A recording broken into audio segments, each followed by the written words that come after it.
What's going on, everyone? It's Justin here, and I've had the iPhone 14 Pro as my main phone, and it's time to give you my final review.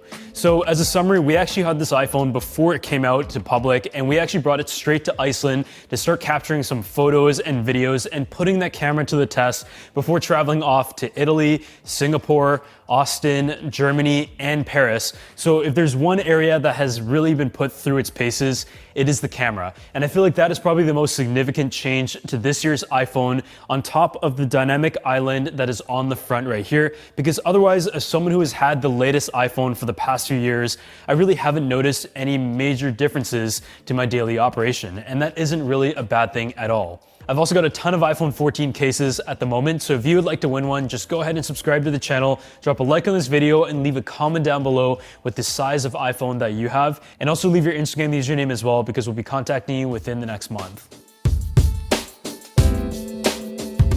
So probably the biggest thing that you're gonna notice on the front here is the dynamic island. And it's Apple's way of sort of reinterpreting the notch. It doesn't really get rid of it entirely. And a lot of smartphones nowadays have different methods of trying to hide any physical presence of a front-facing camera by either experimenting with under-display technology, maybe having the camera on a bit of an island up here, or even having it pop out from the top, which we have seen in the past.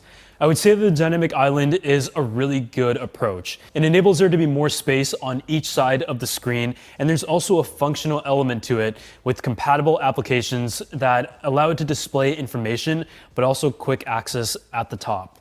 The biggest concern that I had right off the bat was if you're going to be touching your phone around that front-facing camera, it's probably going to smudge it. And in the beginning, I will admit, it was really hard to kind of remember that new functionality. And for the first few weeks, I really didn't use Dynamic Island at all.